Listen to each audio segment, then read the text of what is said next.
All right, guys. Tyler, hello. Welcome back, everybody. We have a very special guest, a good personal friend of mine, Vic Martinez. I hate the guy, but I love him. I'm not going to lie. He's a retired Paterson cop, Paterson, New Jersey. It's a very beautiful city in New Jersey. Not a lot of crime or anything. Vic retired after 25 years in December 2022. Vic, you retired as a sergeant, right?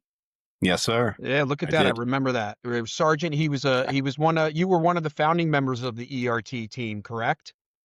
I wouldn't say one of the. I was one of the founding members. I was one of the part of the group that started that whole thing in Yeah, 2006. that's their version, because every police department has to do something totally different. The Hmm. emergency response team, which is just basically a SWAT team. Hmm. Vic started out of that as a regular patrolman, then became a team leader, then he got sergeant, and then he got it was a K9 guy there, right, Vic? Yep. Um, K9 2013. I got my first dog. Yeah, and you did two dogs, right? Two or three? I don't remember. Two. Two. See, I did. See. So You pay attention. Vic's got some good stories. We're gonna talk to him, get to know him. Like, I mean, I know him already, so Tyler's really got to get to know him. Tyler won't get to know Vic like I know him from our days of drinking in New York City or New Jersey. When I came home on leave from active duty and just Mm, doing stupid shit. We will bring up bad scene. we will bring up the Steve-O skateboard story. That Oh is a yeah, that is a good classic. drinking story. Probably one of the most classic things I've ever witnessed drinking. Love it. But I'm gonna Tyler, I turn it over to you and you start talking to him. I want to finish my chips. I know it's Yeah, a your hummus. Yeah, make sure you mute that though too. no shit, Sherlock, okay? Well, All I right. like him. I like him better already because his beard is glorious. So you're working. Yeah. You're still working on yours. Your No, It's a little classic growth. salty. I It's a little shave. salty. I shave. I don't I'm not a beard person, okay? All Clearly, right. eat your hummus, bro. All right. Vic, thank you for coming on, brother. I'm excited to talk to you. So you're checking a lot of boxes for the show, supervisor, ERT, and K9, and and then also life after, which is exciting. But I appreciate you being on, and I'm looking forward to getting into it with you, man. Thank you. Thank you for having me. Absolutely. So I just like to start off. We talked a little bit before, but kind of like go over like how you were raised, where you grew up, kind of what led you to the path of being in law enforcement. I grew up in lovely Paterson, New Jersey, as Adam was referring it to. Oh, okay. So to serve in the same city you grew up in was definitely an honor. And you look at things from a different lens when you're Yeah. working in your hometown, especially in law enforcement. Um, Growing up, had a single mom. My dad was, my dad had his issues. He was dead by the time I was 15. So it was just my mom and dad split up very early on when I was young. So it was basically just me, my mom, my brother living in Paterson. Grew up with single mom stuff. Yeah. As my brother says, we weren't poor, we were just broke. So we had to make sometimes it was Sophie's choice, whether it was food, heat, water, cable, all that stuff. So definitely humble beginnings. Growing up, I played sports, football, basketball, baseball, all that stuff in the town, Paterson. I guess growing up also, I could have went on either side of the fence. I wasn't a bad kid. I was just I guess a pain in the ass growing up. My favorite weapon of choice was my pea shooter. I used to bring that to school. Yeah. You're still Get a in pain trouble in with the that. ass, dude. All right. We all know that. I was, the kid I was trying to cheat off tests and doing all that fun stuff. Trying to look up girls' dresses, all that stuff. So that was kind of like my upbringing. So Got I it. could have gone either way for sure. What do you think? What do you think kept you from doing that? Kept me, From honestly, going the other way. going the other way. I think it was because I saw some of the things that were happening to some of the kids I played sports with. Okay. They were getting involved in some crazy stuff. A lot of guys went on to play college football. Mhm. Didn't make it very far because they were getting in trouble when they went away from Paterson. That's usually kind of what ends up happening. Like once you're in Paterson, you're kind of like indoctrinated into that whole culture. So it's kind of, Paterson's a pretty tough city. But it was like a old school town. Like when your neighbors knew who you were, and they were always like looking out for you and things like that. So it was definitely the community aspect of things. Yeah, that's nice. So what year would that be? Like the 80s? Yeah, yeah. That was like let's see. Yeah, so I went to high school in 1990. Yeah, so that was like in the Okay, late yeah. 80s. Yeah, so your So childhood was that's in the 80s. There's a lot of similarities because I kind of had a very similar upbringing where single mom, there's a bunch of backstory between that, but I played all the sports and I hung out. We did all the do a party until 2 a.m. on a Tuesday, school night. Didn't matter. So it was like wherever the party was. And very similar because I had a few friends, acquaintances, whatever you call them now from, 25 years ago that overdosed and died on drugs and stuff. So that was kind of like, I don't want to go out that way. So I'm hearing what you're saying. yeah, just with my father's path and things like that. I never touched any drugs or anything like that. So that was definitely a big no for me. Yeah, no, for sure. I feel like the odd man out because I grew up like I had both my parents. My dad was a doctor. I'm like the upper middle class kid and shit like that. And Yeah, you are. I'm a bigger degenerate than the two of you combined. So I like to point that out. Yeah, absolutely. So That's usually how it works, though. That is how it works because yeah. we already learned our lessons before I went to college, and then it was Right. like, I don't want to do that. Adam was like, oh, I'm free. I do like to point out that I did spend the night in jail in Wildwood, New Jersey, when I was 18. So, I've been on the inside, so I know what it's like. You've been on the inside, Yeah. Wildwood. The whole Yeah, 6 nice. hours, man. I had to pee in a cell and everything. I have to imagine it is because you were calm, cool, and collected when speaking to law enforcement. That's why you went to jail. No, I was drunk as a skunk. Shit. I broke a beer bottle in a garbage can and there was Oh a my cop God. right at the light and Yeah. put me in cuffs and everything. Oh my God. He's definitely a class 2. Yeah, for sure. No, he was a sergeant at the time and he actually ended up becoming chief down there. Oh, damn. That's a funny story we can tell another time when I got getting my first secret clearance, having to like go through the questioning about that. Do you drink? Do you drink and drive? I'm like, I remember because I was at infantry officers course and they're like, hey, Lieutenant Mack, you got to go up there and talk to this investigator. I'm like, do you know what for, sir? He's like, I don't know. I go there and I sit down. I'm like, oh yeah, my underage drinking thing in there for an hour, questioning and all this stuff. And I come out and the one captain, he's like, what happened? I was like, oh, I got arrested when I was 18, sir, for underage drinking. He goes, oh, okay, that's nothing big. That's it. Who They gives didn't a even. shit? The Marine Corps didn't care one bit, but Yeah. the DOD when they're giving you security clearances, they want to know all that stuff. Yeah. They want to see if there's something more. So we get to high school. Well, anything stand out for you in high school, or what was the transition from that period? Yeah, so I went to high school in Paterson for a little while. Ended up getting playing basketball there, and then I decided after the Christmas break I was going to transfer to another school, and which I did. And my sophomore year at that new school, my father passes away. Got it. And the kind of, I don't know how, like, looking back on it, I think it directly impacted me more than I thought. Mm-hmm. So that kind of just put me in a different frame of mind. And I guess I get, still more like the rebellious teenager stuff. So that was kind of like, that's the kind of road I went down. Gotcha. Nothing terrible. It was just being a dick, basically. I understand that. I understand that. You still are. Actually, Tyler, I can be honest. Like I've known Vic. Vic, how long have I known you? Like almost 25 years. Or like since you like maybe even It's definitely longer. not that long. Yeah, and Vic was never a dick one bit to like meeting him for the first time. Or he never was like. Vic's actually like and this will be the only nice thing I say about you during this interview or anything. Like Vic's actually a really good guy. The one story I like to talk about, like what sticks out with Vic, is when I was in the reserves going to Afghanistan in 2011, we had like a little going away party down the shore. We were going to Leggett's in Manasquan, New Jersey, which I'm pretty sure that my friends and I through the years built one of the additions on that for the amount of money we spent on alcohol there. But Vic was like, Vic stopped by. He's like, you got to go do something with the kids or something. I remember. But Yeah. he stopped by to hang out and say hi and goodbye and shit like that. And that always stuck with me. And I'll always remember that. Like, even though as much as I hate you and everything like that, but it was fucking cool. And he's always Vic's always checked in on me with everything that's gone on in life and shit. And he's just, we won't text for like 6 months at a time, and it'd just be like, we'll just start texting and it's like 20 minutes of just making fun of people we know and each other horrifically. So, As you should, as one does. yeah. Got it. So did you go to college after high school? I paid Fair. tuition.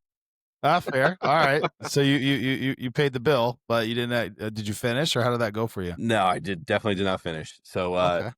yeah, I instead of going to class and things like that, I was out gallivanting around and playing open hockey and doing things like that. So I did play hockey when when I was younger, and I would be a rink rat, and I would just go to the rinks and play any open slot I could if it was during the day or the mornings or whatever, and not go to Yeah. class. So that didn't go over well with my mom, and she gave me the speech of "You're never going to be anything in your life until you start buckling down." Yeah.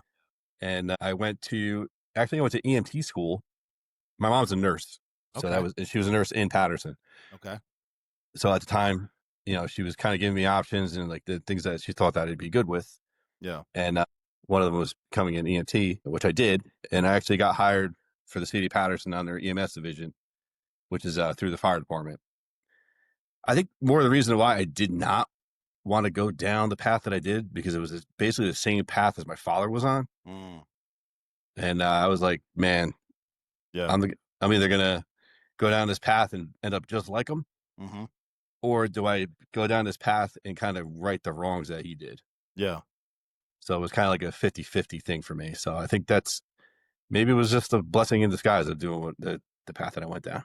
Yeah. No, fair enough. So you were. That's interesting. You're, I think, the second or third person I've talked to that in law enforcement that started off as EMT or had thoughts of going in that direction and then switched. So was that like kind of you were EMT for a while and then went over to law enforcement, or did you have some stuff in between? Yeah, I was a baby when I started on the ambulance. I was just turned 20.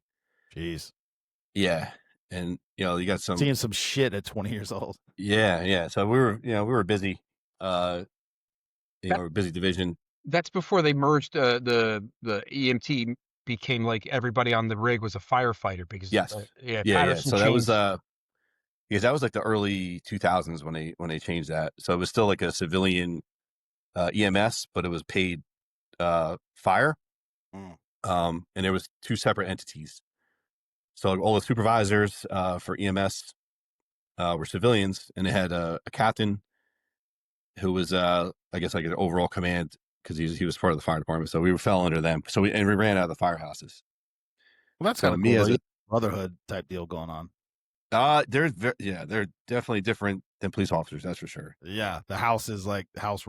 Every house. Yeah, is yeah. different. Yeah. You mean Oh, there's yeah. So not as many knives and backs as like being a cop?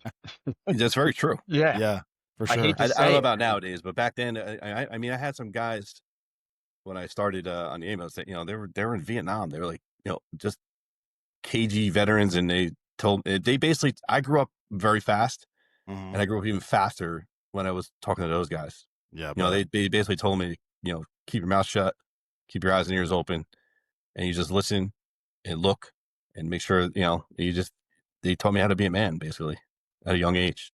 yeah. I Looking back, I mean, it was definitely a big learning experience, and it gave me a lot of tools when I went to law enforcement. So how old were you when you started in law enforcement? So I started the ambulance in '96. I went to the academy in '99. Okay, so you had about 3 years on you.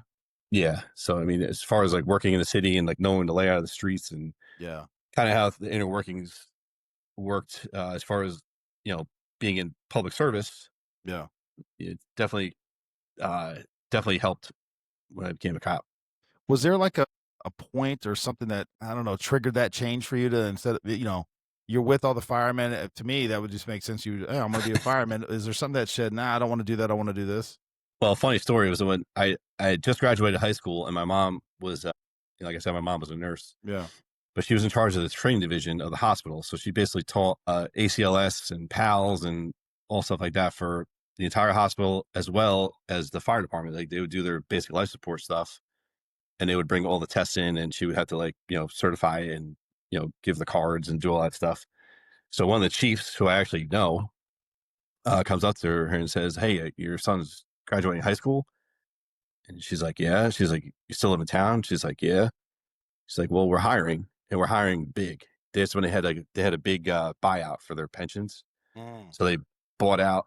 If you had I forget how many years you had to have on, but they bought people out, and they actually hired like 175 or 150 new firefighters. Okay. So it's basically a brand new department. So they started, basically erased all the high salaries, and they got all these entry level guys. So they're saving money that way. Yeah. And my mom comes home. She's like, I was talking, and you can take the fire test. You're 18, and that's all you need is a high school diploma, and you have that. And I was like, I don't want to be a fireman. That's stupid. Now you're kicking yourself in the ass, aren't Yeah, you? Oh my exactly. God. I would I could 18 years old. Oh my goodness. Yeah. God.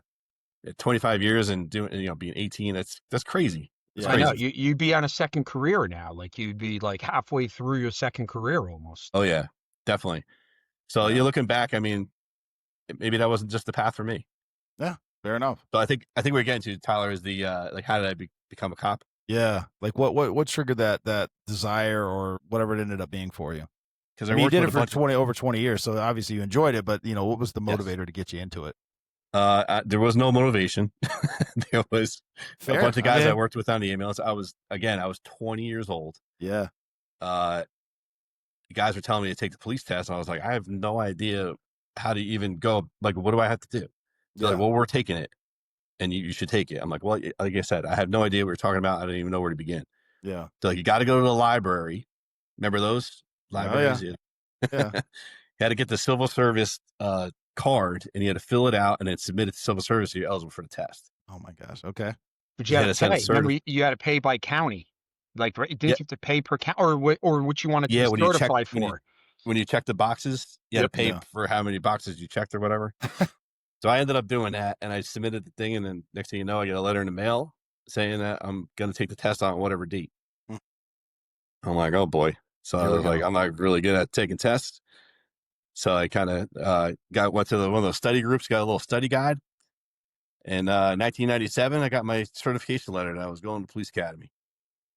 So my path was very different. So I'm just interested in the way things are done different places. It was dumb. Like, my path was just dumb. It was like nothing cool, nothing interesting. It was a dumb path. So the way Tyler, there's two ways for departments in Jersey that you get hired. It's either civil service or a chief's town. So a chief's town, it's like a chief's test. The department runs a test. You don't have to, there's usually no restrictions or anything like civil service. So like Vic, but at the time you apply, like for Paterson, you have to have a Paterson residence. You can't live in Toto where I grew up and take the Paterson test because you won't get hired. So like New Jersey, like a lot of the civil service towns have these weird residencies. Like, so Newark's the biggest town in Jersey. If you want to be on Newark, you got to have, and by the time you apply to take the civil service test, you have to live in Newark. Like Clifton's another town. You can live in either Passaic and Essex County. Jersey's so messed up. But like a chief's town, most of them, they pretty much make their own rules. They're like, they could say like, so like, like Ramsey, where I was on, was a chief's town. They could say like, okay, we're going to take, if you have a residency, we're going to give you this much preference and this, and they don't have to give you, like civil service that gives you veterans preference. Chiefs towns don't. Civil service, you don't have to take a PT test to go to the academy. Chiefs test, you do a test, and a lot of the towns have a PT test. So it's weird. And then so like promotions, forget it. Like civil service is like done by a test, and then they certify the list and say like, oh, these guys did good, we can promote within this list. Chiefs towns, they say there's tests or interviews. No, it's just who the chief wants, or the count, like who's ever kissing ass that much that week, or who the council likes and shit like that. I mean, they can do stuff like that in a civil service town, but it's a little harder. They got to use a little more voodoo math and voodoo economics and stuff like that. Gotcha.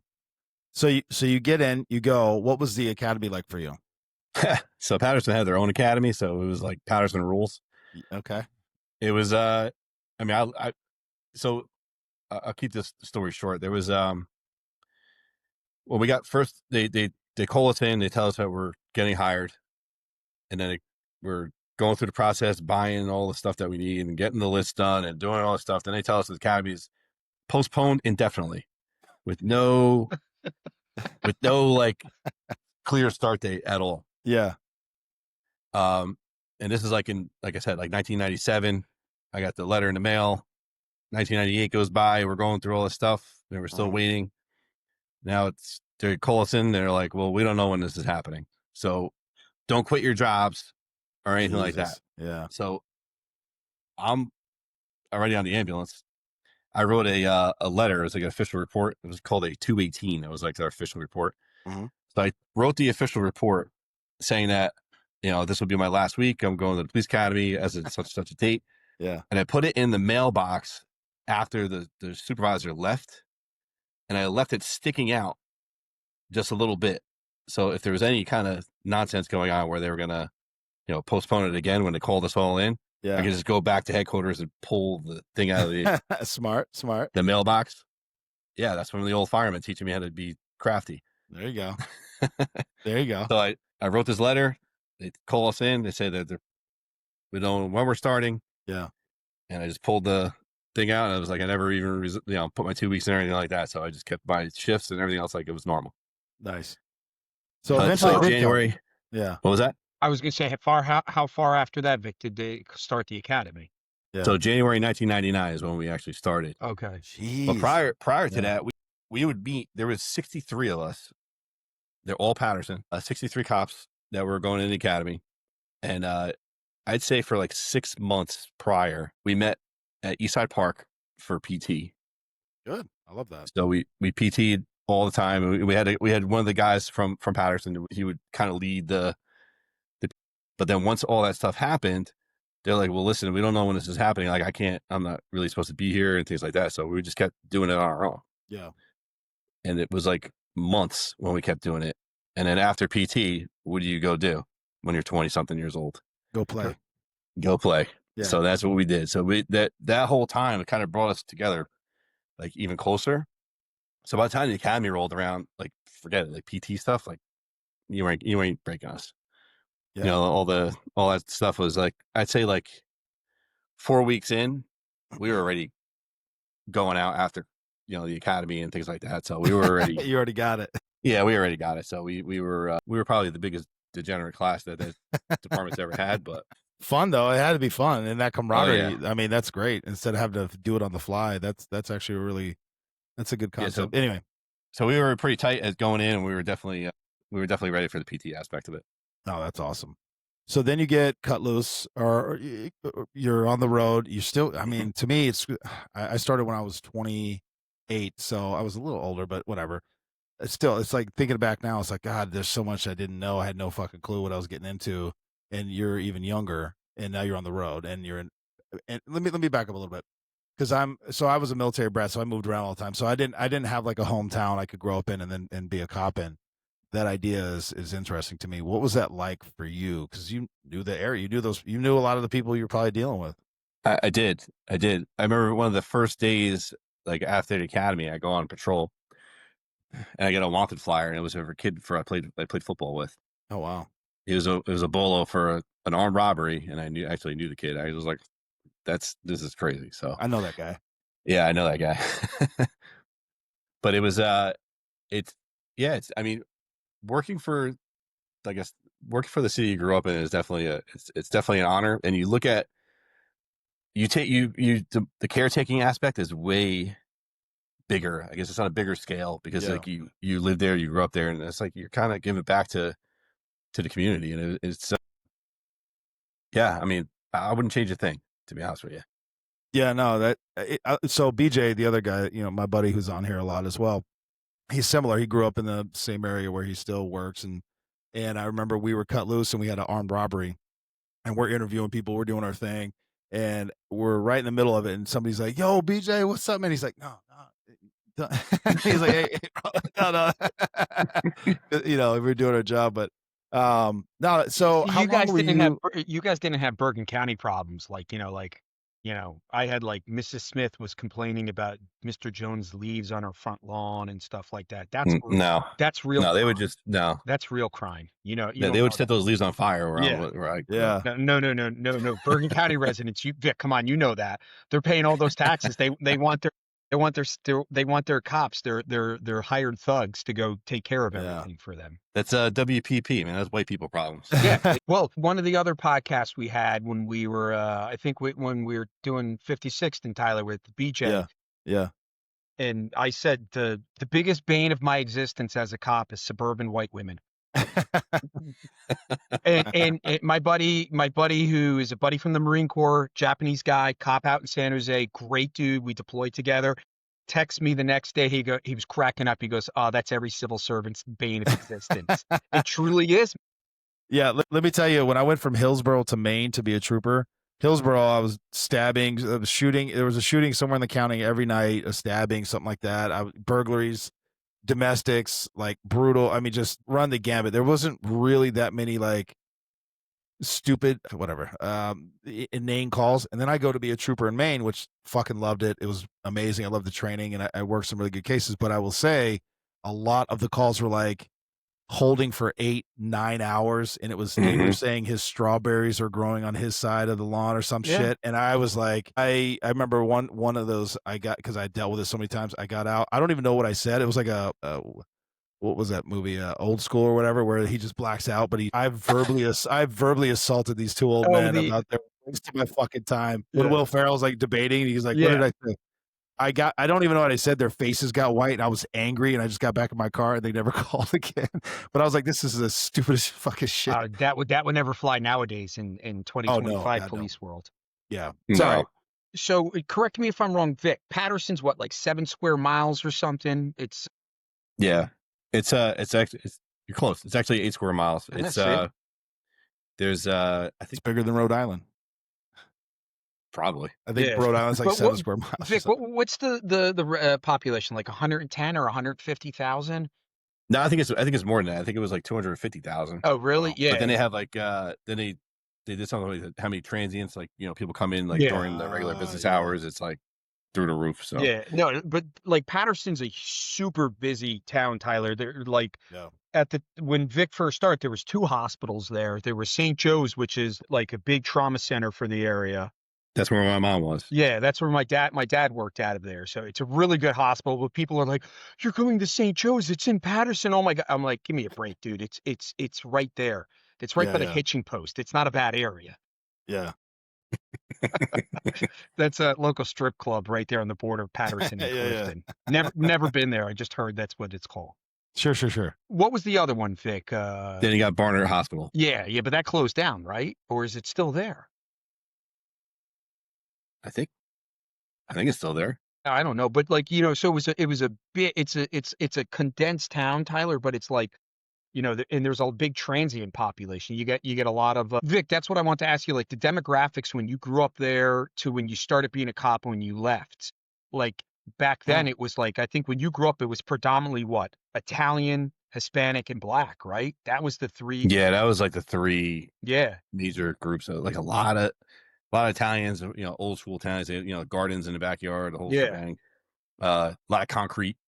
You know, the a lot of the they're like retaining walls. I mean, it was awesome. Get rid of the grass; it's all concrete except for their garden area. That is a New Jersey Italian thing. But then Hispanic and Black, really, those are like the 3 major groups. Now it's like a huge, big. Well, South Paterson was always Middle Eastern. Yeah, big Palestinian. They had like a lot of population. Turkish, Palestinian. There's a lot of Syrian. That's a whole big melting pot over there on South Paterson. Yeah, but that's also spills into Clifton too. There's a big like Arab population there. Like I remember I went there like to a Syrian grocery store to get cookies for Lucy's class because her country was Egypt and they had them there. Oh, there you go. And I walked in and it was like a record player going off, and it was pretty big. Like they looked at like white dude with my hair like this. They're like I was waiting for someone to be like, "Are you with the FBI or CIA?" Because we told them everything we know already. Just leave. But I think there's still a big Spanish, but that's predominantly like the biggest thing there still Spanish, right? Spanish and Arab. Yeah. I don't think there's that big of not as big as a Black population anymore. That's so I haven't. I still talk to the guys. They said that the Dominican population there is very big. Yeah, that's like they're probably the most. That and Peru, a lot of Bengali. Yes, I remember. Yeah, so they're kind of, you know, there's pockets. Paterson has its pockets everywhere now, so it's definitely a diverse city. Yeah, the melting pot. Yeah, if you want to find any food, Tyler, you go to Paterson and you can find something. And you know, I don't. Like if you're like, oh, I really want Turkish food, like where should we go? Go to Paterson, bro. There's definitely a Turkish stand somewhere. You know? Yeah. I don't have a lot of reason to go to Jersey, but when I do, the food is amazing. Easy there, Tyler. Yeah. Whoa, I'm saying the food is amazing. That's all I'm saying. It sure is. Yeah, damn right. I'm 100%. Like that And should be on your listen, state flag, the diners, because I fucking love them. but also, I'll eat a bagel while I'm waiting for my other bagel to finish cooking. Attaboy. and one of the like, okay, yeah, I know Jersey gets a bad rap, but like Jersey has like a lot of like people are really not that big of assholes as that everybody thinks it is. They're I've not been, as bad as New York. I'll yeah, agree with I've been that to hands other down. states where Manhattan, the city, anyways. you I know, can't speak for the state, but yeah. yeah, We'll get to that later, Tyler. I'll tell you Yeah. about my new job. Oh yeah, well that's what I'm excited to get into. Yeah. Well, all right. So how long were you on the road before? Did you go from the road to sergeant? Because I want to get into some of your special team stuff. Just Yeah. So 99, I graduated the academy. Yep. I think I was on the road we didn't have FTOs back then. really, holy shit. no, Okay, no. all right. That's so I got crazy. called. I think it was my third day on the road. I get called into the captain's office, and the lieutenant wants to see me for the shift. And he's like, "Hey, you work the ambulance?" I said, "Yeah." He said, "How well do you know the streets?" I'm like, "I know the streets very well." Yeah. He's like, "Good. You're by yourself tonight." It's my third day on the road. Oh my god. He's like, "If you that's got crazy. any questions, call the two guys next to you." Woof. That was it.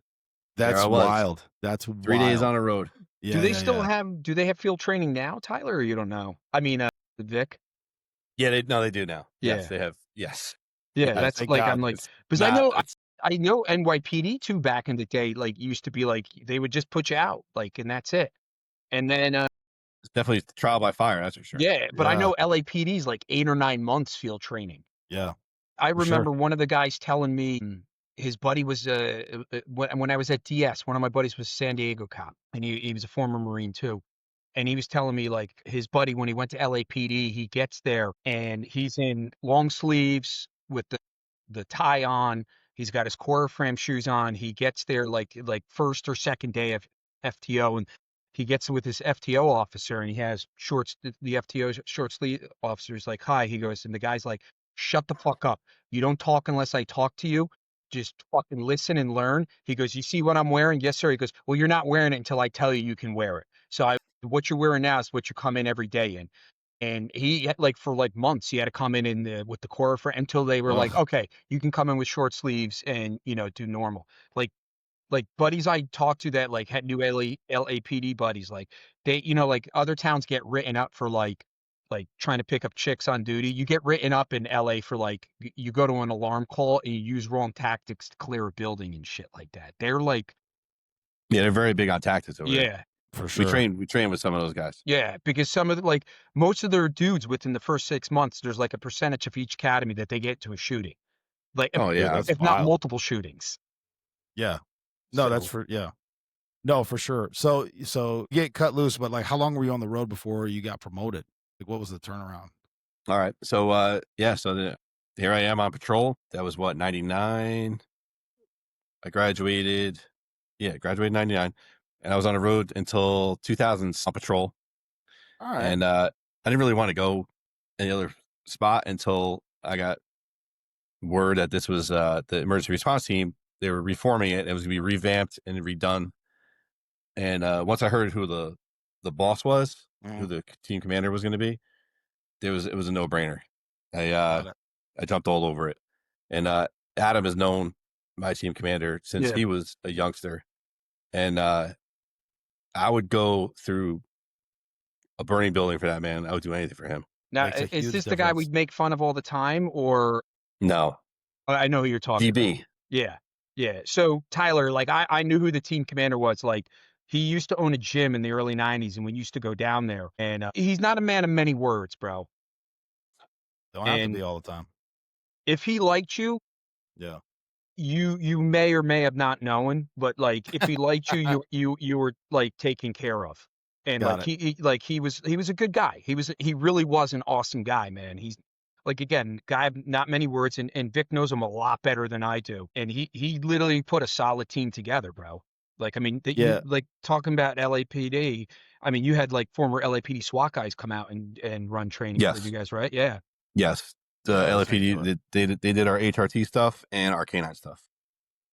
That's awesome. That Yeah. see, that's such a unique concept, and I don't know why more people don't do it. But yeah, a good team leader, a good leader will. That's what happens, right? You will run through a wall. You'll do whatever it takes to because you trust them or you respect them like that. So I definitely understand what you're saying. And So Vic, you yeah, had, I'm sorry, Tyler, go ahead. your guys from the get-go was a full-time team, right? Yeah. So That's like I also said, unique, by the way. And I think it's a great idea, but yeah, well, we had a pretty big squad once we got going. yeah. So for 2006, I get word that this is forming, Mhm. and there's a physical and a psych test, the whole shebang. So I'm like, all right, I'm game, I'm ready. Which he made me take the psych test for him, and he still failed. So we ended up going through this whole process, and next thing you know, we get word that we're starting SWAT school Yeah. in March of 2006, Okay. and it was a 2-week SWAT school. We had a team leader from South Florida. He was actually a former Delta guy. He ran our class. We did a 2-week class with him, and then after we learned whatever he had to spill out, Mhm. our team commander said, "We're not roadworthy yet. We're not ready for jack shit yet." And we did another 2 weeks with him. So we were basically in school for a month, Okay. Monday through Friday. Whenever we got done, that's when we got done. So if we started at 8 a.m. and we got done at 5, that's great. But if we weren't doing so hot, we were there until the job was done, and it could be 6, 7, 8, whatever time at night. Yep. And there was zero compensation for it. It was you get the work done until we get it, and we end up on a good note, and then you can get the hell out of here. Yeah. That sounds So like him, man. That definitely, yeah. yeah, so from growing from looking back, I understand Yeah. why, because it's such a sensitive position to be in, Mhm. and he knew we were going to be busy. But looking back, we would have like a like those, like when you go to an auditorium, it had like those collapsible walls where you could Yep. like expand them. Mhm. So he would take those collapsible walls like in the inside of a classroom and make them into like door-sized uh, frames.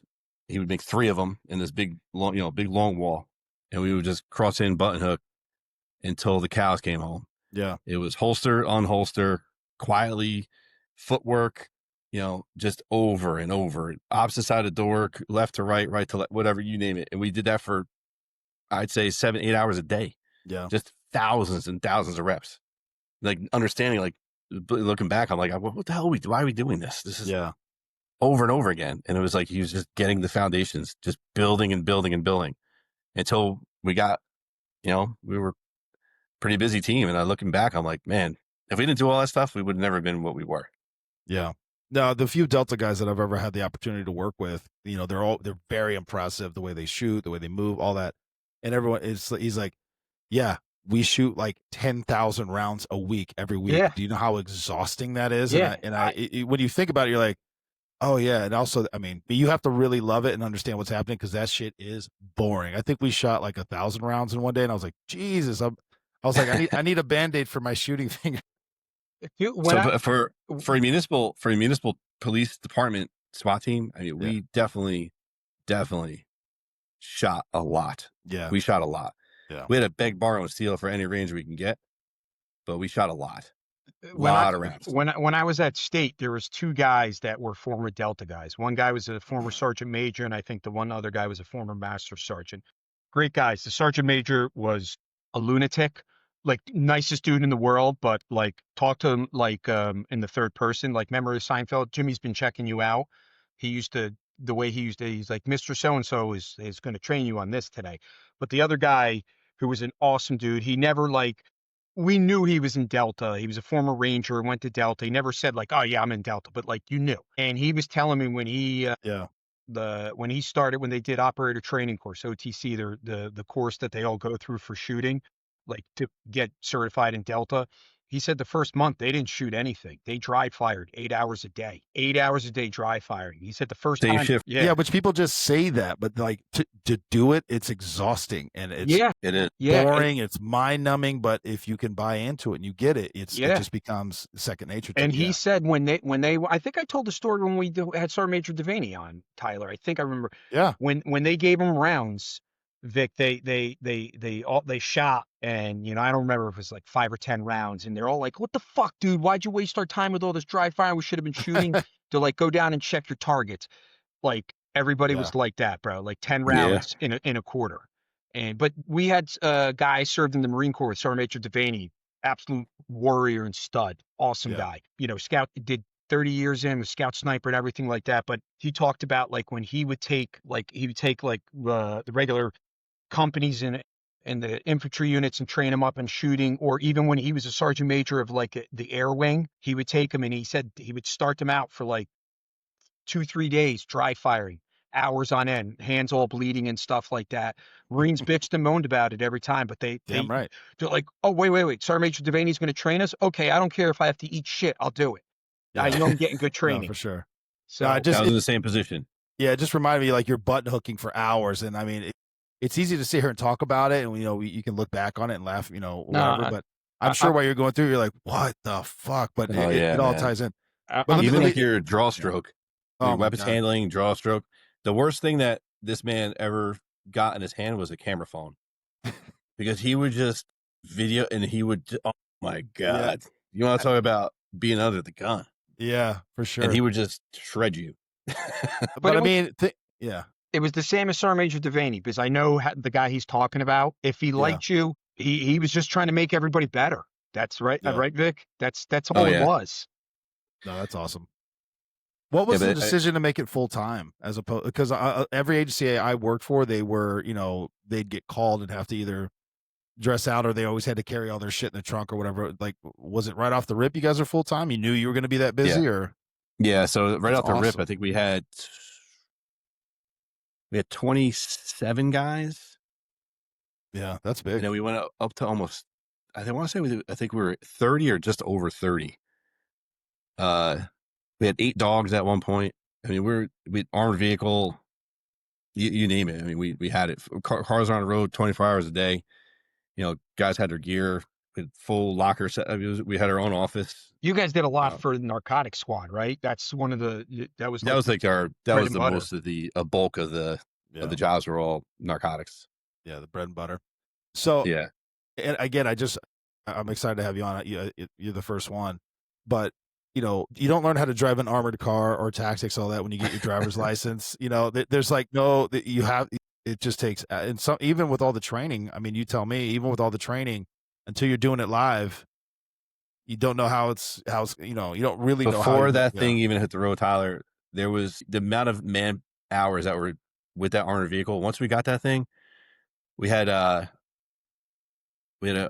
instructor from LA County Sheriff's come out, and I mean, they're like you want to talk about guys that knew how to use an armored vehicle. They came, so they had 2 guys come out from them, and we went over that armored vehicle, and after they left, we trained for like another week on it, and it was just, everyone had to drive it. We all had to qualify with the vehicles.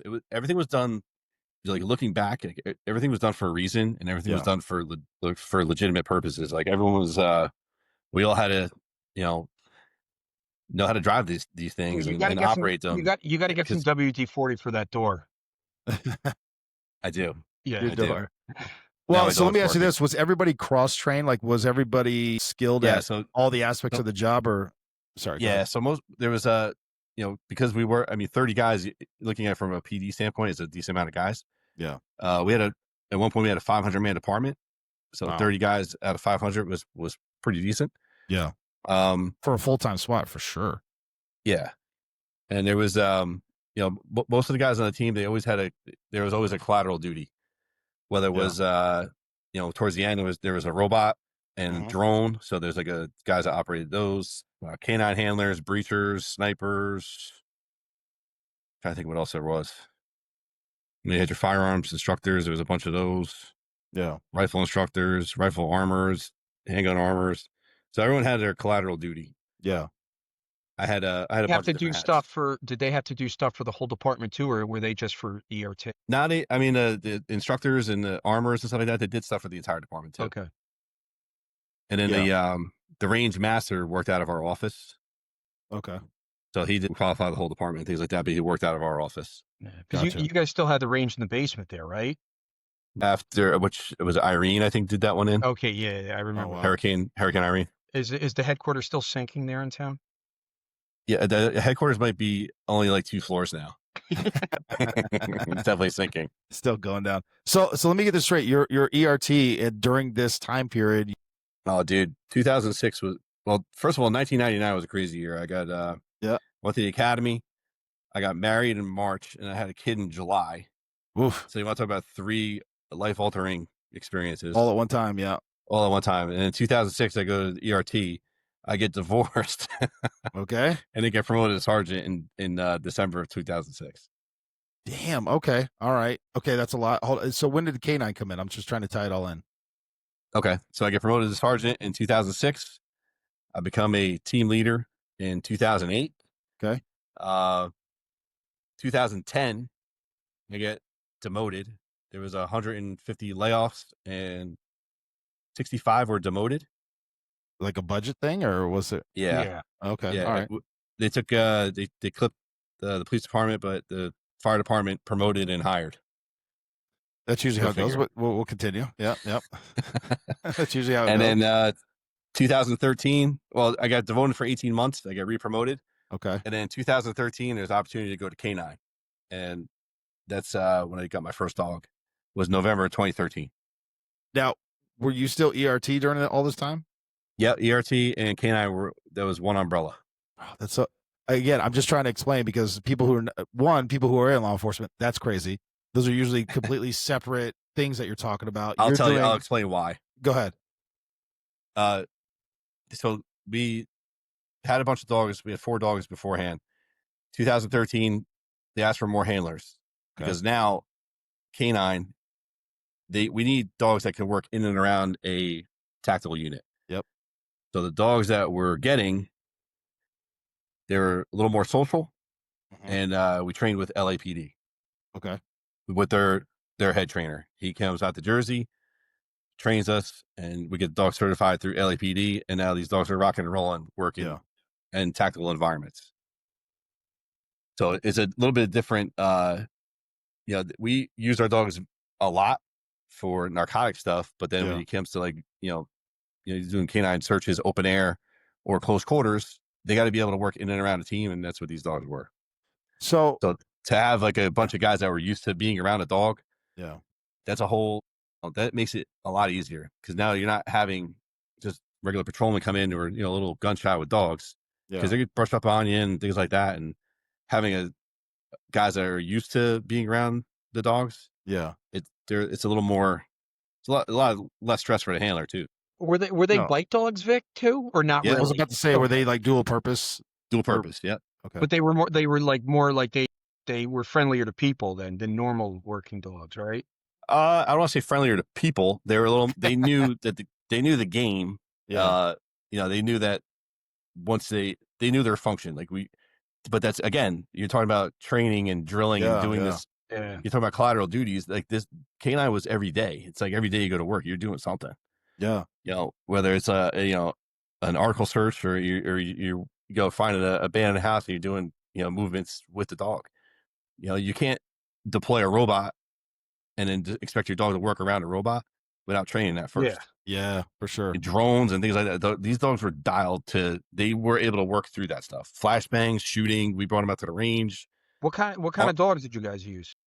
We used Malinois mostly. We had a couple shepherds. Yeah. But I had 2 Mals. Yeah, Delta was big with Malinois. I think they still are. I remember my buddy showed me a video when I was down shooting with him. He was a handler when he was in, and they're in a Black Hawk, and his dog, it's awesome. The dog was huge, first off, and it's since passed away when he was showing me, but the dog was huge. But it's like sticking his head out through the operators are hanging out the side of they're in Iraq. They're flying there, and the dog's like sticking his head out. I'm like, what's he doing? He's like, and my buddy goes, oh, he knows we're going to work, so he knows he's going to get to bite people, so he's excited. Oh, they know. Yeah. But that's like you get them acclimated with getting on the armored truck, and they're in they lock the door and you drive around and got the guys in full gear and helmets and all that. They don't. And once you get into where they know that they're going to pay no mind to anybody else, they might eyeball a few guys on the way in, but that's part of the game. No, for sure. And I've talked to a few K9 handlers, one on the show. You're now the second one, but in my career path, and it's either like he's the fucking best, or she, whatever, and or they'll be like, he's a fucking asshole and he knows what he does. Like they just have their own personalities. Yeah. Oh yeah.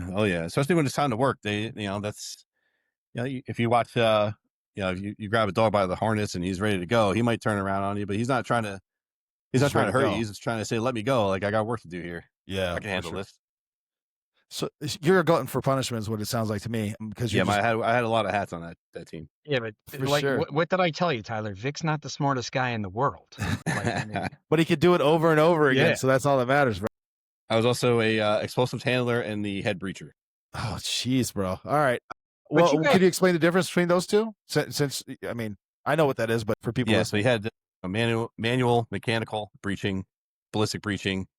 Those are all under one umbrella, and then you had entered explosives into the mix. You had 4 explosive handlers. Once I left, there was 4 of us. So they're basically, I guess, like you said, gluttons for punishment. They're breachers, and they kind of just fall under that whole umbrella, and then yeah. they want to take on the explosive aspect of it too as their collateral duty, that's another not easy task. No, for sure. You're handling it. You're dealing with it. You're setting up. You're charging it. Yeah. All that. I missed that. That was fun. You loved it. All right. That was like my number one love. It's its own fucking specialty, though. Like I've talked to, people are experts. Well, at that. Tyler, also Vic's not a small guy. He's Vic. What are you, like 6'2", 6'3"? 6'1", weigh about 245 pounds. Yeah, he's a big dude. He's not like he looks like a normal guy there, but he's like, I mean, Tyler's a little bit bigger than you. Like Tyler's like, a lot of bit bigger. Yeah. What are you talking about? I'm the midget of the group here, but I wanted Tyler to know, like, Vic's a big dude. He's not like he's a perfect guy for a breacher. It's like, but that's the mistake. Like a lot of the bigger guys, they want to muscle it through, but it's all technique, and you got to know how the door works and things like that. There's a lot of variables to that. No, 100%. Listen, we had Devaney on here, and that guy, he looks like he's 5'8" and a $120 soaking wet, but he's an assassin. So his size, dude, yeah. Vic, I met guys who were like, yeah, did you know this guy, Staff Sergeant? I mean, First Sergeant Devaney's like, yeah, man, he used to train the MPs. He would kick the shit out of us and everything like that. He's not a big dude. He's not a big dude, but he's deadly, bro. Yeah, but for sure. I got to tell a funny story about big dudes here. Like, go ahead. And Vic, it's not like one of the stories like you think you're going to hear, like when you go to the city. No, I'm kidding. We're in Korea in 2001 with the Marines, and me and my buddy Matt Danner. He's still in. He's a full bird, but he was also a prior enlisted mortarman at 0341.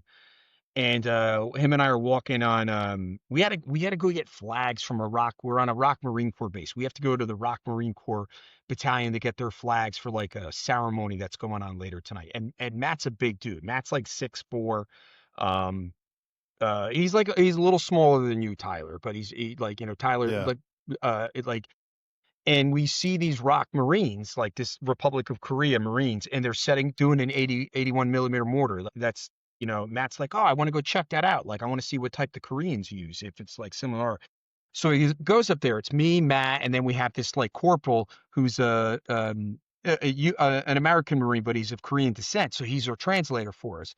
So we go up to them, and now I'm bigger than most of the Koreans, and I'm 5'10". I'm like a $195 now. Probably at the back then I was like a $180 or something like that. I'm bigger than most of the Koreans. And the corporal asks, is like, hey, can the lieutenant here wants to take a look at the mortar tube, and they're like, yeah, sure thing. So my buddy Matt picks it up, one-handed, and he's like, and a mortar tube's heavy, bro. I don't remember. Is it 68 pounds? It's pretty heavy. I don't remember, because I wasn't a mortarman.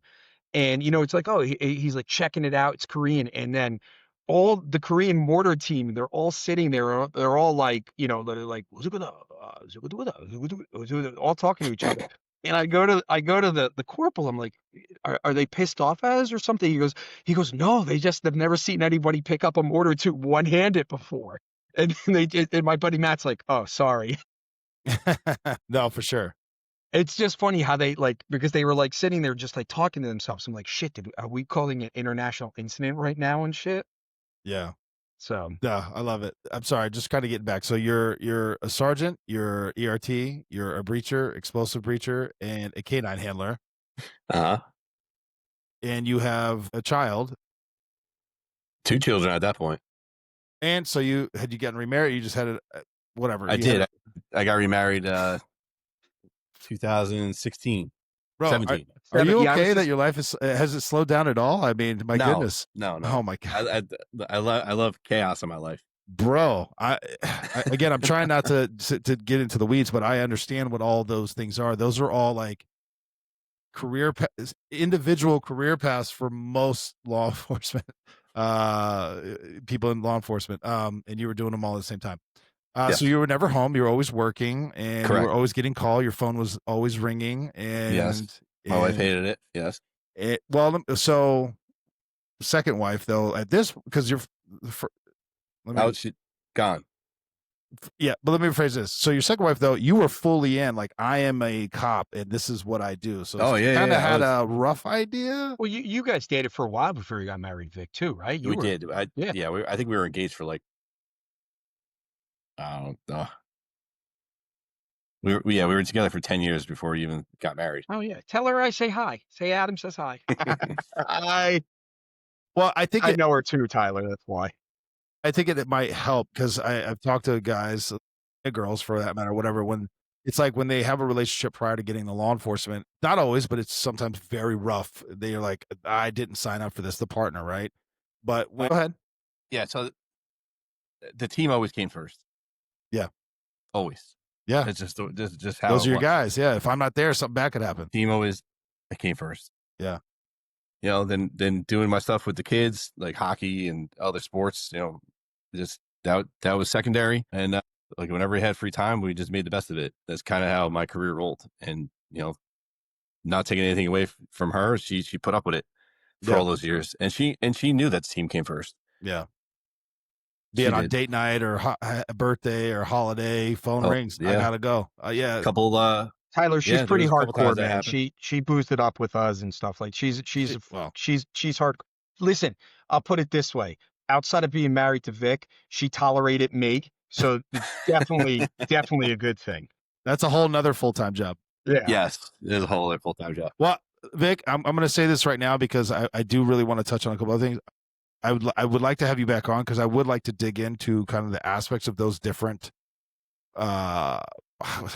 professions, really. I mean, you had a bunch wearing so many hats. I do want to dig into that, but I want to touch on a couple other things that we discussed. And I think, but again, we were full time. So like, yeah, but that's still training, crazy, man. Looking back on it, it wasn't crazy. It was stupid. Like, I mean, secretly, me jealousy because that's all fun shit. Like that is fun shit to do. Like I get the drive to want to do it. And I would love to be like, you know, anyway, we're going to save that for part 2 when you come back because I would love to do part 2. I do want to get back. I want to get into that, but I want to talk about like the transitioning out because that's a whole nother topic. And you had to start another career. But so is a part 3? There might be a part 3. Well, no, I'm going to ask you a couple more questions because I want to talk about what you're doing now because you did. Was it 25 years? Yeah. So my 25 years includes my ambulance time. So yeah, I gotcha. 99. You know, again, I started in 96. Yeah. So that little bit of time, when I went to the police academy, we had a director of personnel. He was upstairs in the same building in headquarters. Yeah. And I knew who he was, but he came downstairs. I got pulled out of the academy class. I'm like, oh boy, I just got here. Like, what do I do? Yeah. And this guy hands me this sheet of paper. He's like, sign this. You'll thank me later. Okay. And I had no idea what I was signing. Awesome. And then when I was like, you know, this guy, he came down, he made me sign some paper. They're like, yeah, you're transferring your pension. Okay. And you're buying your time. Yeah. So it's all under one pension. And you did thank him later.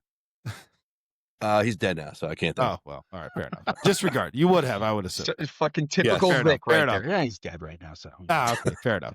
He's busy. So we are table it, part 2. But so you come to the end. Sometimes that's a big deal for a lot of guys. A lot of guys that have done this for so long, especially in the capacity that you were in, because that's fun. It's exciting, time consuming. You've made it the number one priority in your life for a very long time. And now it's like, it's over. And I'm sure, you know, everyone was like, dude, we're going to miss you, Levy. But really the day you left, the next day, everyone kept going, right?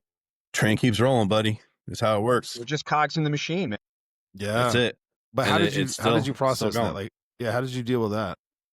Okay. So go ahead. I know there's a lot to unpack here. So I had cancer twice. Oh, I forgot. See, we got all in the other stuff. You're dealing with cancer at the same time, bro. Twice. Yeah. Touch on that. Sorry. Touch on that. 2 times.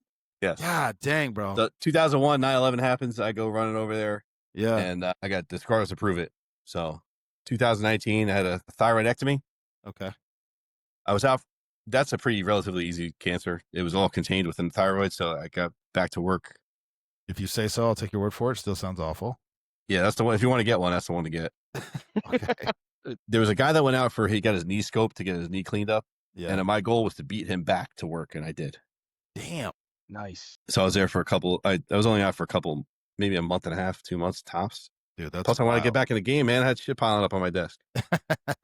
Yeah, dealing with cancer, you're like, oh, I got work to do, man. I got stuff I got to You get got to. to take Pretty much it. medication because of that every day, right? Yeah, it's not like your meds, but it's just a little 2 pills I got to take. It's not Yeah, bad. no, my meds are. I got a fucking tablet table full of them. I'm sure you do. Yeah, It's analgesic. It's analgesic, Adam, not analgesic. the doctor keeps telling me that, and I keep messing it up. So then 2022, my wife gets diagnosed with Langerhans cell histiocytosis, which is a blood cancer, and it's forming nodules in her lungs. Oh, that's right. I'm sorry. So you're also your wife. Okay. So she gets diagnosed in 2022. Yeah. So she decides she's going to go for chemo to eradicate this. It was either that or she would get some sort of pill that would kind of suppress the white blood cells, and she opted for the chemo just to eradicate it. Knock it out. Yeah. Yes. So her first day of treatment at Sloan Kettering, I call her and say, I just got diagnosed with colon cancer. Jesus, bro. Yeah. Just going one after the other on you. Oh, yeah. You're a fucking then downer, Vic. I am kind of a downer. You gave her cancer. You get cancer. I mean, what a fucking douche. That's how it works, right? And Adam, Yeah. to your point, she is a badass if she's dealing with that and opting for the chemo. A lot of people run for the hills with that. So Nah, I'm that sorry was what a you're saying. very easy answer for her. So wow. So now you're both dealing with chemo. You have kids. You have all the other stuff. Mm-hmm. And how long were you out for that one? So that's the one that kind of made me hit the button.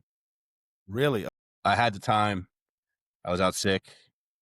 Everything was kind of falling apart. Yeah. Where I was in Paterson, as far as like the climate. Yeah, we'll keep it Yeah. Yep. Political. The Yep, climate yep. was definitely changed. Yeah. And Yeah. I heeded the warnings. I was ready to go back. The doctor cleared me and I was ready to go. And my wife just started crying. And she's like, I know what you're going to do. You're going to go back and you're going to try to right the wrongs. And you're going to be there for another 10 years. Yeah. Because you're not going to fix anything. Or you're going to end up on an IA desk. And that's and probably where I was going to end up. Yeah. So I've because been there a couple times. I got you. So and it's not the people outside the building; it's people inside the building. Yeah. Yep. I know. 100% correct. And but I'll tell you that when offline. And yes, because when I retired in July of 2022, and Vic, you did December 2022. Yes, and I remember I had some time to burn. I mean, Vic's cooler than me. He had cancer. I haven't had it. I just, I mean, we talked about like, Lucy having it and stuff like that. I think that's one of the reasons that like I consider Vic a really good fucking friend and shit, because he knows, and he always checked in and shit like that. So he was always a good guy. But I remember like, I was like, okay, I put my paperwork in May. So I had like 45 days or something. I'm like, you know what I'll do? Lucy was still in treatment. We still think we were still thinking like, maybe she'll beat this and stuff like that. I'm going to retire just so I can spend as much time with her and everything. And I'm like, the last 45 days, I'm like, I was burning leave. Yeah. I'm like, I'm just going to take overtime. I'm going to work overtime. I'm going to work traffic details and shit like that, because I was making like 110 an hour or something like that. And my buddy's like, don't do that, dude. He's like, don't do that. He goes, because he knew I was fucking angry about everything. Yeah. And I was pissed off with some of the people in the department. I was pissed off in the world with everything with Lucy. He's like, you're going to get out there. You're going to be in a traffic detail and you're just going to tell some resident to fuck off or something. And they're going to complain. And it's Vic, like you said, it wasn't as bad as Paterson, but the political environment right now, you're going to get fucking stuck, and you're going to get like in an investigation, and you're just not. He goes, just don't come in, just don't take the overtime. Don't worry, you'll find with money. Just fucking leave. And I was like, shit, he's right. And I probably would have fucking yelled at somebody or punched somebody in the face, be like, can I make a left? What do you fucking think? You see the cop car with the lights on? That's probably how it would have been. Like, you fucking see the cones? No, there's a big hole in the street. So, Yeah. No, for sure. So you hit the button, Vic. You hit the button. Yeah. After watching my wife cry, that was time. That's a rough one. I understand what you're saying. That's a rough one. And so then what kind of happened? Because you I started literally- another career, but there was some space in between. Yeah. So I hit the button, and then I was just like, you think of all the time, the effort, the amount of like knowledge and experience that you had, Yeah. and it's just gone. Because if you look at a resume, my resume looks good for police work, Mhm. but it's not good for any other job. Like nobody gives a shit. You can be I a learned that the fluffer. hard way. So that's kind of like that was very tough for me to swallow. Yeah. It was very tough for me to swallow. So that was I had a hard time dealing with that mentally. So I found a job in a neighboring town. I worked at the schools for a little bit. Mhm. I figured maybe it's like still police work, and I decided to go back to school and get my bachelor's degree. Okay. So So that's what prompted me to go back to school. So I worked at the schools. Was going to school myself, yeah. and it didn't scratch the itch. Yeah. Well, So especially with what you were doing, dude. That's what I'm trying to say. yeah, Like, you're you going were doing from some like wild 100 shit. miles an hour to like a screeching halt in a matter of time. And it's just like you look at, working at school is working at school. It's some guys love it. They Mhm. love the hours. They love the schedule. They love being around the kids. I'm just like, this isn't for me, It's dude. the most Yeah. boring thing in the world. Yeah, It's the most boring thing in the world. I'm not knocking anybody that's into that. Or, it's just not my jam. Yeah. And it was great while it lasted. And met a lot of good people. And then I went to corporate America, dude. So we got like 10 more minutes, and then like I said, you're coming back, so we'll get into the other stuff. 'Cause I can hear people, my own brain screaming like, you got so many other questions, and I do. Corporate America, from what you just described, what are we doing? What does that look like for you? Very, very different. Yeah, bro. Very different. Yeah, and you're in New York, right? Yep, I'm in New York City. Yeah, bro. Go ahead. Yeah, that's all right. No. Listen, I'm a city guy. Okay. I mean, Yeah, Paterson's a city. you love it, It's- Vic. You tell me all the time. You're like I do. happy there as hell, which is I awesome. do. I do love the city. I love going to the city. The job is great. People are great. I work with former law enforcement guys are on my team. Yeah. It's they're NYPD guys mostly, and they're great dudes. And it's like everything kind of align. Like our values and our views align as far as like the job itself. Yeah. And we're just looking to make things better. Yeah. And that's like, like I said, corporate America is very different than law enforcement America. For sure. How long you been doing this new gig? So this new gig started, it's very recent. So I've only been Okay. there for about 2 months. Okay, really recent. Okay. Yeah, oh yeah. So I left the schools in June, and then I went basically right to this job. And now I'm reading everything, their policies, procedures, all that stuff for security, and I'm just like Yeah. finding, I'm like, how can we do this better? Somebody who's never done tactics wrote it, and you're like, clearly. Yep, that's the For truth sure. of the matter. Yes. Most of the time. Well, let me say this. Let me just clarify a couple things. I have worked in many cities. I like visiting the cities, but I live in a townhome community right now, and I feel like this is my neighbors are too close. I like being in the woods where I don't know anybody unless I want No. to. Like that's Listen, my woods world. people are very scary. Yeah. I'd rather be in a city. Vic, Well, I'll say this. I don't think Tyler would do good in Paterson. I tell everyone I thrive in grime. Oh my God. So that would be the hard part. But let me say this, and you correct me if I'm wrong, because you're working in the city. Yes. New Yorkers, like, if they don't know you, can be very, we'll just say rough. We'll just phrase it that way. But Yeah. some of the best people I know, like they grew up in New York, like in the city, like one of the boroughs or whatever. I mean, and what I would call horrible concrete jungle. But if you get to know them, like, where they invite you to their home, that level, they're some of the best fucking people you ever meet. Oh yeah, because that's like, That's just you think wild. about New York City, it kind of overflowed into North Jersey, like for where me and Adam are from. Yeah. Yeah. That's like, if you really think about it, that's like kind of what happened. Yeah, Yeah. that's why I always get like when people are like, "Oh, people from Jersey." I'm like, "No, man, people from Jersey are like, yeah, we have a reputation, but it's like I've lived in a bunch of other states. I've been to almost all the states, and like people in other states are assholes too. Like the people like, oh, the South were really nice and everything. I'm like, yeah, okay, look at your history. Okay, I'm from the South. No, we're not. You guys don't I'm from really the have South. No, we're not. yeah, you guys don't have the best the best you're not the nicest Southern charm. And yeah, okay, like I've Yeah. seen like where like people like in Jersey, like, you know, like, hey, like they call like Vic, you've probably seen it too, and like, yeah, someone just got hit by a car. We're here helping them and stuff like that. And you hear stories in other states where people get hit by a car and they just keep driving and shit like that. It happens Yeah. everywhere. So No, you I know? guess that's what I'm trying to say. It's that like if they know you enough to invite you into their home, that type of deal, they are the most genuine. I mean, they'll fucking die for you. They'll give you the shirt off their back. But it's like until you get to that level, arm's distance, you know, that kind of that bravado, that demeanor. You know what I mean? Do you agree with that Oh yeah, assessment? 100%. That's but that's how it was growing up for me. Like that's the Yeah. same thing. You know, if you people ask you questions, they're meddling in your business. You know what I mean? So that's Yeah, just yeah. like how that's just how it is, right? And I guess that's like New York is kind of the same way. It's like, but that's the whole neighborhood mentality, like I was talking about before, like going to Yeah. Paterson, the whole community. You know, everybody knows each other and things like that. But once Who you're the fuck outside are that, you? What are you doing down on our street? Like, Yeah. I'm going Yeah. to Scott's house. Oh, okay. Oh yeah, he told us about you. Like they're looking out Yeah. for each other. Yeah, that's for sure. Yeah. that's what it's like. No, for sure. Talk about They- community caretaking. Yeah, no. Well, so I understand what you're saying, and I got a little bit of it when I was in Maine, but again, the the town I was in had 13,000 people. That's not. I'm not even trying to compare the two. That's not what I'm doing. But just that understanding of taking care of your community, I get it. But look, I respect your time. We are going to have you back on. I have questions that I would love to ask you. We didn't even scratch the surface. Yeah. Yet, dude. Wait. No, dude, I know. That's what I'm trying to say. Like we've been going for over an hour and a half, and it's okay, like, I got to tell the. oh, we got to do the Steve-O story, but we Yeah, are. okay. He's So- coming back because I need more. So I met Vic through a buddy that I grew up with my whole life.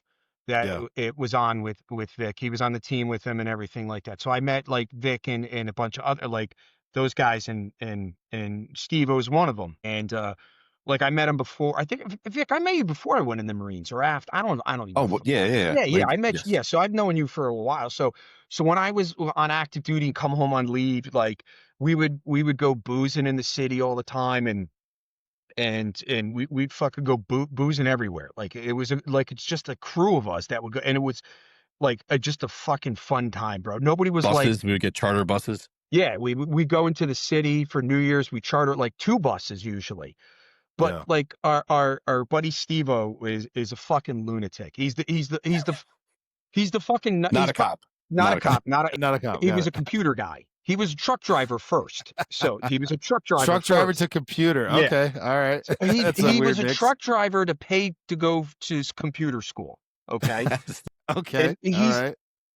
Vic you went to school with Steve-O, right? Or yeah. No. Oh, I inherited Steve-O from my old roommate. yeah. So that's how he ended up. But dude, Steve-O's the nicest dude in the world. I've never met a person that said Steve-O's an asshole. Never met a fucking person in the world. Great, nicest dude in the world. Fucking like you can hit him in the head with a beer bottle and he'd start cracking up and shit like that. But so one night we're fucking boozing it up. I don't remember. I don't even know if we were in the city or if we were in Jersey. But we go back. No, to, we were at his house. Yeah, not Steve-O's house. Pete's house where we're at. Yeah, Pete. Yes. We'll just say Pete's name.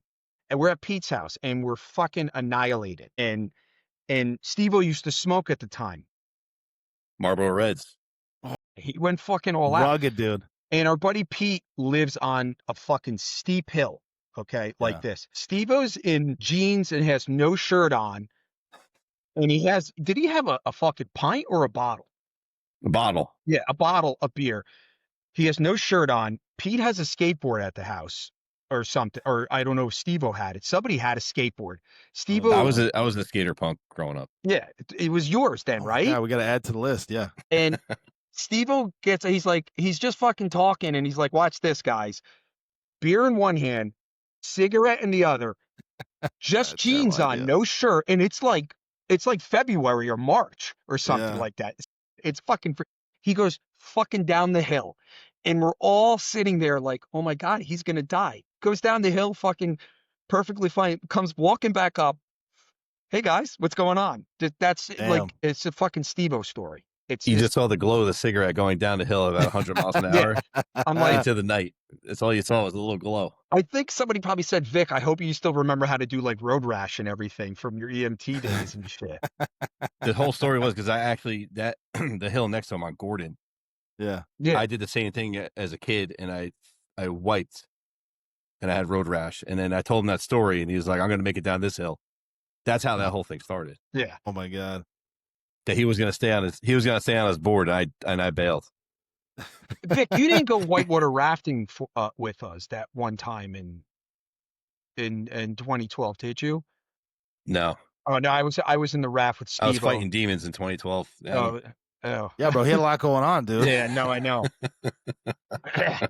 But Steve-O was on that rafting, dude. It was absolute. I think I threw a fish and fucking hit Pete in the head. He was in another raft, and I picked it up. Asked Steve-O about that, and I picked it and I threw it like a dead trout or something like this big, and I whizzed it at Pete. Vic, real quick, I'll tell you my skater experience. I was a skater till 7th grade, and I thought Janko jeans. Oh my God, there's your cap. Bro. No, God, don't Janko jeans. Oh my God, that's what ruined skateboarding, dude. But no. So, but that was my whole deal, right? And then, I was pop shove it. I was doing all those things. I don't even remember all the terms now, but I was doing my thing. And one of my buddies built a ramp in his backyard, and we were doing it, and everything was good. I just was going up I was like, oh, I got this. I'm gonna do a trick, and I landed just like this. Bam! Broke my ass bone. Nice. I remember just popping up. I grabbed my board, I threw it in the trash can, I walked home, and I've never skated since. That hurt so fucking bad. I was like, there's no way I'm ever doing this again. Anyway, that's the extent of my skater experience. Oh, man. Awesome. Well, guys, let's wrap this one up. All right, Vic, what do you say? Dude, Adam undersold you? We talked about nothing I did. No. We are, though. But the scope... Adam undersold the level of experience. He's like, yeah, he's a great guy. He's done a bunch of stuff. You know, he's 20. I know. I feel bad. Oh my God, I know all this stuff Vic did and everything like that. I always. I just wanted to hang out with Vic and shoot the shit with him, bro. It's just fun. It's just fun hanging out. You did. Yeah. Who's being interviewed here, Adam? You. You. Yeah, I know. Vic, we're gonna have you back on, maybe with or without Adam. We'll see. This is fucked up. I find this, Tyler. You just beautiful. Yeah. Just boop. You guys are dicks, bro. No, bro, but I appreciate it. Adam undersold you, but I didn't realize we didn't even get into the police stuff, which I do want to talk about because that's another layer, and just the policing, how it changed, especially in what I would deem a larger city over the course of your career, and then again wearing all those different hats and how that again you seem to just be like, yeah, it was fun, it was cool, it was great, but I was like, that's a lot, bro. That's no, dude, I lived at that place. Yeah, well, but yeah. But that's the thing with Vic. Like, I'm so used to him. He's just like, yeah, I did that. Like, he's not he's not bragging. He's not being a dick. It's Vic. That's it, man. That's like, it's just Vic. Just Vic being Vic. That's why we love them all. That's why everybody loves him. Damn right. Well, let's wrap this up. Don't go anywhere because I'm gonna tell you my IA story. But Vic, I appreciate you, brother. I appreciate you coming back. We'll work out the details because Adam and I are going to LA next week. Okay. And then, but no, definitely, because now there's just like a whole wealth of stuff. I wrote down a bunch of notes, so I'll have more questions for you. Yeah, sounds good. You probably just drew a bunch of penises. That was for you. That was all your commentary. Okay. Well, All right, guys. Thank you. All right.